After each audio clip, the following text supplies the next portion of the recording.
It is Monday, July 21st, and congressional Republicans no longer messing around, working with the White House, sending a criminal referral this morning for Jerome Powell. We have a copy of it claiming they have Powell dead to rights, perjuring himself.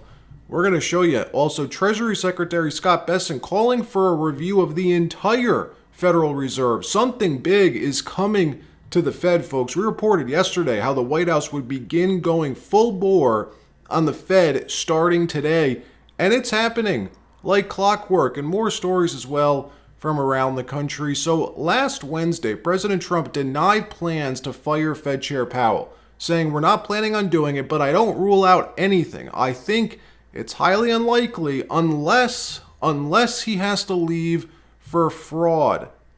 And we heard from Trump World that the first order of business for second half of 2025 is to lower rates. The easiest way to cut $1 trillion in expense is to cut the night rate, push down long-term rates, $10 trillion in treasuries expiring soon. Each point in interest is around $400 billion in interest.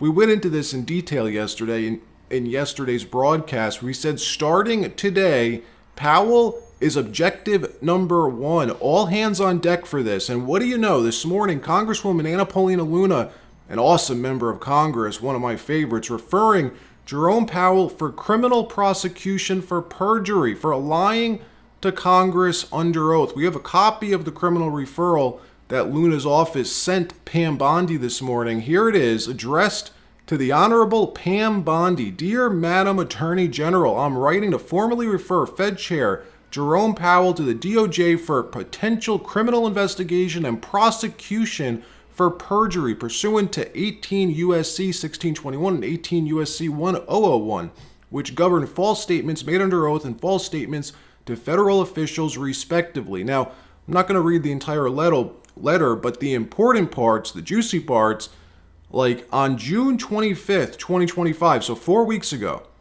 she says, "Powell provided testimony under oath before the U.S. Senate Committee on Banking, Housing, and Urban Affairs regarding the renovation of the Federal Reserve's Eccles building. In his statement, he made several materially false claims, stating there's no VIP dining room, there's no new marble, there are no special elevators, just old elevators that have been there. There are no new water features, there's no beehives, and there's no roof terrace gardens. This statement," Luna says, "is false. According to the Fed's final submission to the National Capital Plan Commission, nearly all of those assertions, excluding the beehives, are contradicted by the actual plans." This is what pressure looks like, folks. The Trump White House has learned. They're still learning, but they've learned how to wield executive power to get what they want. We saw the federal housing director lay into Powell over this, over the $2.5 billion in tax dollars he's spending on his new office. $2.5 billion. The Fed is supposed to control and minimize inflation. How is spending $2.5 billion in our tax dollars for an office, how is that limiting inflation? Members of the Trump administration now openly calling for his resignation. Are you calling for an audit to happen on the renovations? There needs to be an audit on the renovations at the Federal Reserve. I think people need to, in a bipartisan fashion, call for an audit. We have $2.5 billion. Who spends $2.5 billion on a renovation? I mean, I couldn't even think about how to do that. I mean, you know how many movie theaters you'd have to put in it, and all kinds of spas and pools and hot tubs and everything? I mean, you'd have to really come up with some crazy stuff to spend $2.5 billion. So it smells to high heaven, and I think Jerome Powell's going to resign. And if he doesn't, I think there's enough there for cause to terminate him. Then to top it off this morning, Treasury Secretary Scott Bessent going on CNBC and calling for a complete review, a full and complete review, a top to bottom review of the entire Federal Reserve. That's a big deal. That's going to make a lot of people over at the Fed very nervous. Roll the tape.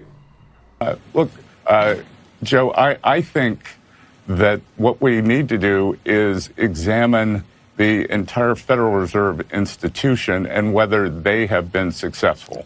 I'm speaking, actually, I'm going to be in the building this evening.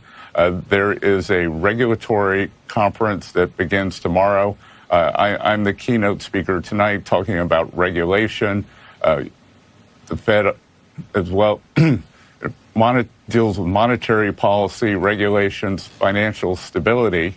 And again, I think that we should think, has the organization succeeded in its mission? You know, if this were the FAA and we were having this many mistakes, we would go back and look at why has this happened? I mean, look at as you said at the top of the at the top of this broadcast, there was fear mongering over tariffs, and thus far we have seen very little, if any, inflation. We've had great inflation numbers. So, you know, I think this idea of them not being able to break out of a certain mindset, you know, all these PhDs over there, I don't know what they do. I don't know what they do. This is like universal basic income for, you know, academic economists. Could the Trump administration be coming to the realization it may just be easier to completely dismantle the Fed altogether, to defund the Federal Reserve? I don't know. I doubt it. I do doubt it, but it spreads the pressure from just being on Powell to all board members, all governors now, all 12 of the Fed governors, the voting members at least, love their cushy jobs. This is a message, folks. Cut rates, or it's not only Powell who's on the hook. We're coming for all of you. Actually, we're coming for the entire Federal Reserve. Let me know what you think about this. Do you think the Fed should even exist? Should we defund the Federal Reserve? I think yes. They're a completely independent quasi-government agency who answers to nobody, yet we're paying their salaries. We're paying the salaries of all 26,000 employees. How does that work? Also, what does the Fed actually do? They do rate control. They fix the night rate. That's it. The complete opposite of free market capitalism. But hey, it's just my 2 cents. Let me know what you think about this. In another story, the Russiagate fallout continuing. Tulsi Gabbard declassifying the first wave of Russiagate hoax documents, files that prove the IC never believed Russia hacked the 2016 election, that it all came from an order in the Oval Office from then President Barack Obama, giving the order directly to James Clapper, John Brennan, and then FBI Director James Comey. No question in my mind that this intelligence community assessment that President Obama ordered be published, which contained a manufactured intelligence document. It's worse than even politicization of intelligence.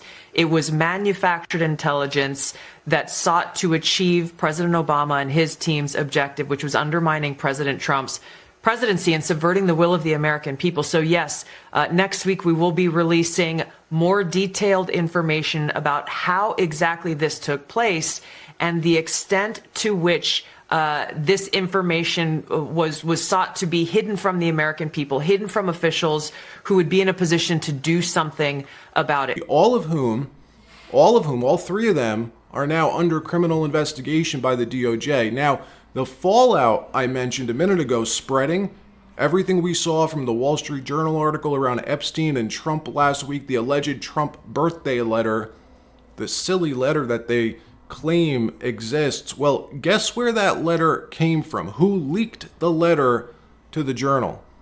Allegedly. Maureen Comey, James Comey's daughter, who was the prosecutor at the Southern District of New York, who oversaw the Ghislaine Maxwell prosecution and the failed P. Diddy prosecution. And let me just clarify. I just want to be crystal clear, very, very clear. We're being told this from Trump World, that Trump World believes that Maureen Comey is behind the leak.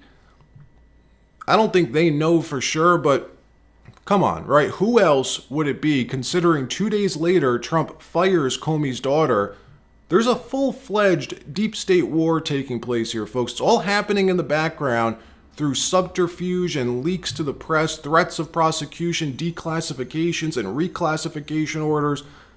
It's wild. This is like 4D chess. And now this morning, guess who graced us with their presence? James Comey himself, clearly rattled, very nervous, releasing a video in response to his daughter's termination from the SDNY and urging other anti-Trump folks who are still at the SDNY, still at the Justice Department, telling them follow in his daughter's footsteps. Keep fighting Trump from the inside. You can't make this up. Roll the tape. The reservoir is in grave danger right now.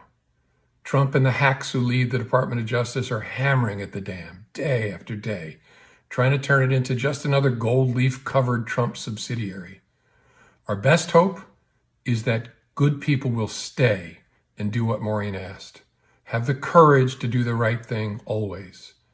You may get fired for acting that way, but there's honor in that, and nothing but disgrace for those who don't stand up. There are going to be hard weeks in the Trump era, and this was one for my family. But there are plenty of good people still in the department committed to doing things the right way, committed to the rule of law. For them, because of them, keep the faith. Then this morning, it getting even worse. Trump learning something new. What it was, we don't know yet. We're speculating it probably has to do with the Epstein situation, maybe more leaks that are about to drop. Whatever it is or was, something ticked him off. He started posting to Truth Social a video of Barack Obama getting arrested. I'm sure you saw that. Then following up with that with multiple other posts like this one, showing Samantha Power, Susan Rice, Valerie Jarrett, Clapper, Comey, Brennan, Obama, and Ben Rhodes in orange jumpsuits and mugshots. Trump asking, by the way, how did Samantha Powers make all that money? Good question. Multiple posts like this. There is a war happening here, folks, a deep state war. Let me know if you think this post should come true. Should some of these people be arrested for conspiracy? We know that they're under investigation right now, criminal investigation, or if not all of them, at least at the minimum, some of them for lying to Congress. We know for a fact that Clapper and Brennan, they lied to Congress. We have the tapes. We've played them numerous times in the past. Let me know what you think. All right, that wraps up this episode. Like, subscribe. We'll see you next time.